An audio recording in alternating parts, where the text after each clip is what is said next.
Hey everybody, Kyle Sasser here, and it's everyone's favorite time of the month. That's right, market statistics time.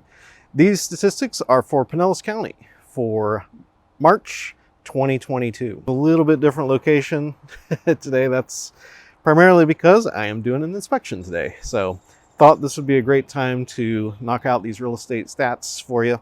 And not too much has changed, but stay tuned because I'm going to go over a few interesting things that might affect the current real estate market. Now, you're probably asking yourself, Kyle, we are currently at the end of the April, heading into May. Why are we looking at March numbers? The reason we are looking at March numbers is because A, it takes the local real estate boards a bit of time just to compile all that information and put it together in a great report. You might notice that I do not have that report in my hand currently. I do have it on my laptop, which I will be grabbing here in a second. Second reason, so the stats naturally just take a little bit of time to get put together and delivered to my hands. The other thing to know about these numbers is that they are not compared month to month. So we are not comparing March 2022 to February 2022. We are actually comparing March 2022 to March 2021. If you remember the overall trend, basically since the pandemic started, we have basically been selling more houses than we have had going up for sale, which has resulted in an extremely low inventory market. That trend does continue, and prices are going up accordingly, as they should, just simple supply and demand. There is one interesting tidbit here with the interest rates that I do want to hit, but I will hit that after the statistics. All right, so let's dive on in here. So for March 2022 for Pinellas County, total number of closed sales was actually down 11.3% to a total of 1,190. Interesting thing about that is even though we've been having lower inventory, we've actually been selling more houses compared to the year before. We're actually now down below where we were last year. A little bit of nuance here. So it was elevated last year just because we had that surge in demand. So we're still high, but not compared to 2021. Total number that was paid from cash has held relatively steady. So we're currently at 468, which was an increase of 3.5%. Median sales price has gone up 27.9% for a total of $435,000. That is a $90,000 increase in the median sales price in 12 months. Now, if you remember the difference between median and average, so average is where you add up, let's say 5 houses and then divide it by 5. That will give you the average sales price. Median price is a little different. What the median price is you have, let's say 10 houses. The median price is the point where there is an equal number of houses for sale for more as less than that price point. So it's kind of more of the true middle point of the market. Average sales price can be affected if there's a large number of, for example, extremely expensive homes that sell.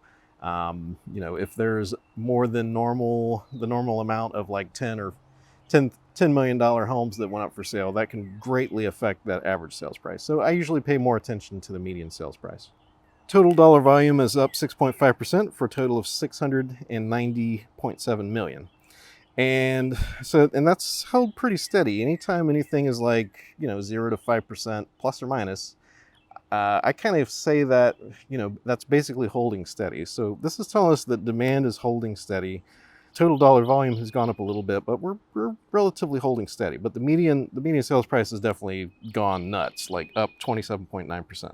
The interesting thing, and I actually thought this next statistics was broken for a while because I had not seen any house that was in not even like good shape, let's just say livable.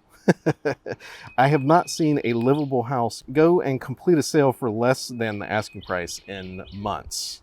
And so this month is the first time this has actually climbed above 100%. So last year, median percentage of the original list price is 100%. March 2022 was 101.6%. So if the asking price was, let's say, $100,000, the eventual sale was $101,600. You definitely have to offer way more than that to try to get an offer accepted currently. Median time to contract, it has dropped from 9 days to 5 days for all single family homes. And that's a reduction of 44.4%. Number of new listings, which is one of the key metrics I've been watching here, has held relatively steady at 1,346 total new listings per month, which is a drop of 2.7%, but compared to what we had been seeing, we're holding steady with our numbers from last year, basically. Number of pending inventory, however, is down 21.3%, so not a lot of stuff under contract at that point in time. And total number of active listings is down 9.2% to 803. What this tells me is that everything except for median and average price has stopped decreasing so much. So most of these other numbers are holding steady or relatively so. But median and average sales price is still cranking away, still accelerating. We definitely have not seen any slowdown with that. Now, the other pieces that I like to cover here is the breakout by different price points. So because the truth is that $1 million house sells with a little bit different time frame than a $200,000 or $300,000 house. Oh, neighbor's barking.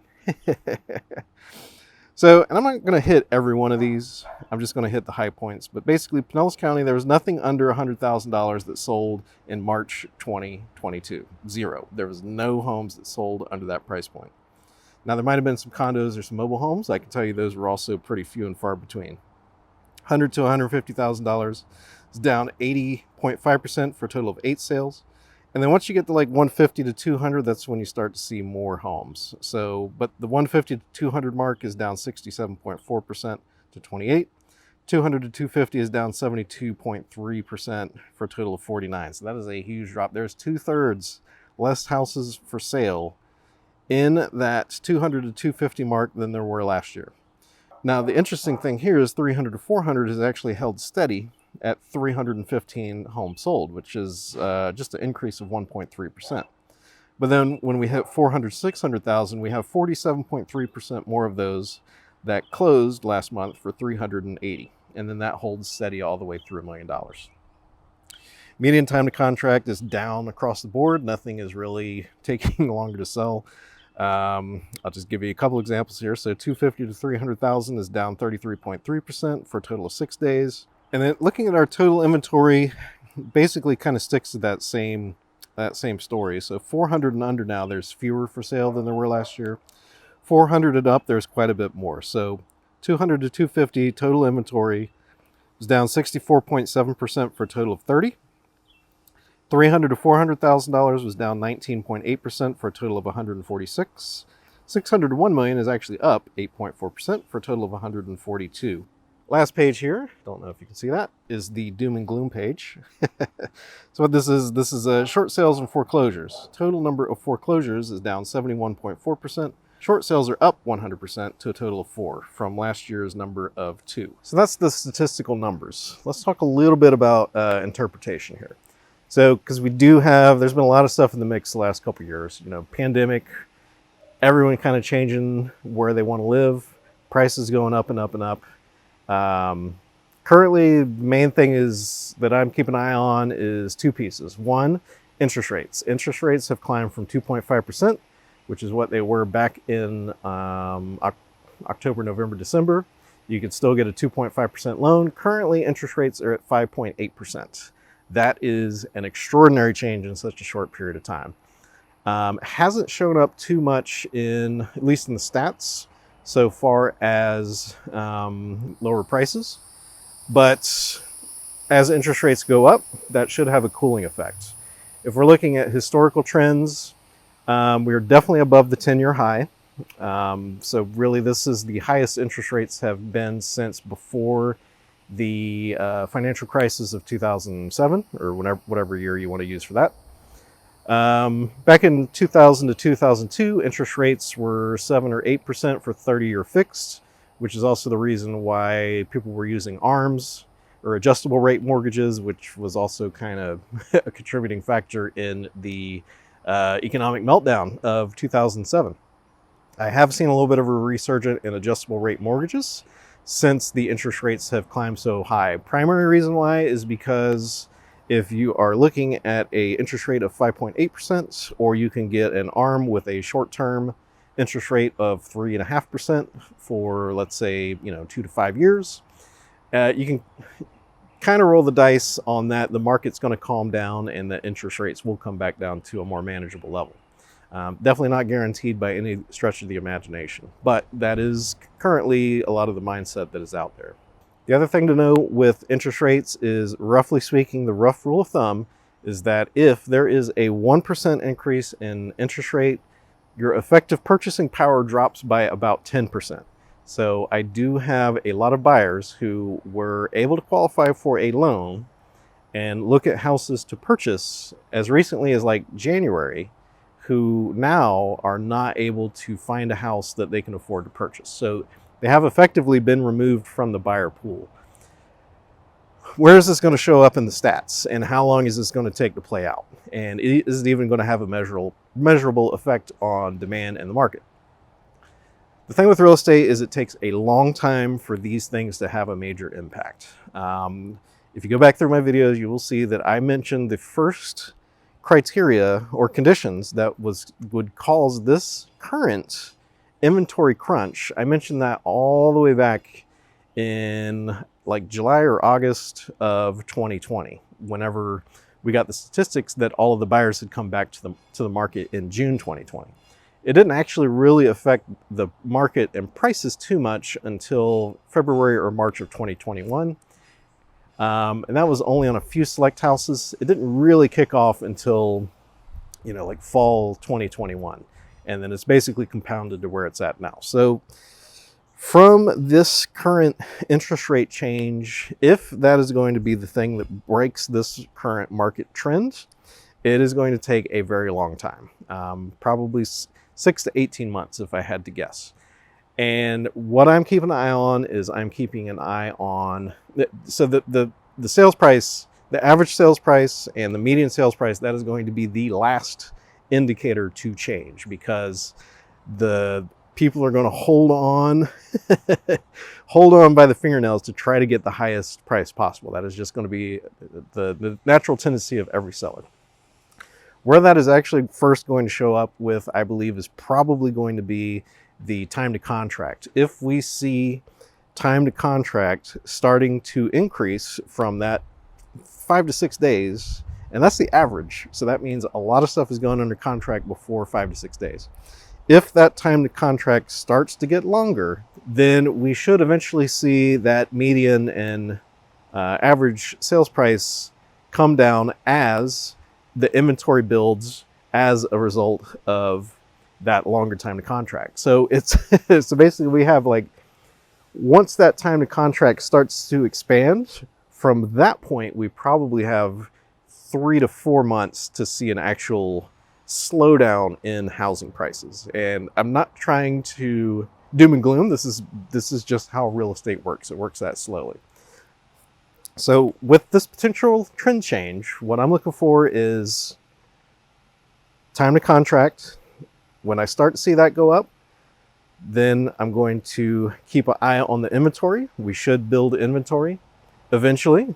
And then once inventory starts to build and increase significantly, I'm talking like, 10 to 20% per month, because we are way low. Like, we're currently at 800. Okay, well, let me give you some comparison.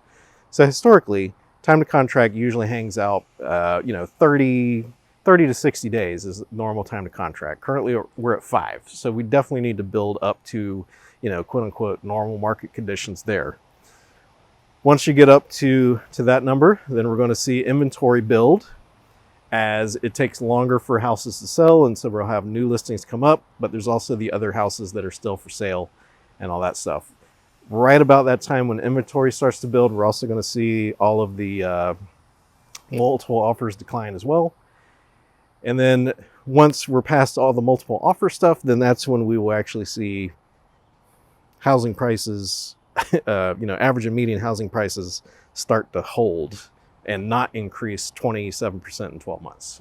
So as you can see, I know that was a long-winded thing, because I don't want you to take this as it is instantly going to change tomorrow. And the truth is, from now until the time the market changes, prices are going to continue to go up. So my advice is always, buy the house, buy a house that you're going to enjoy living in.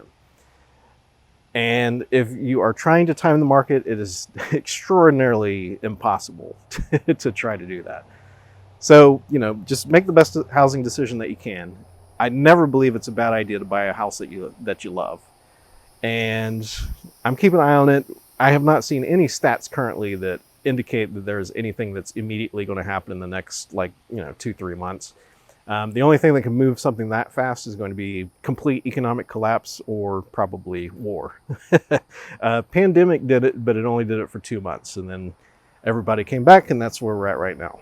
So thank you for tuning in to the statistics video.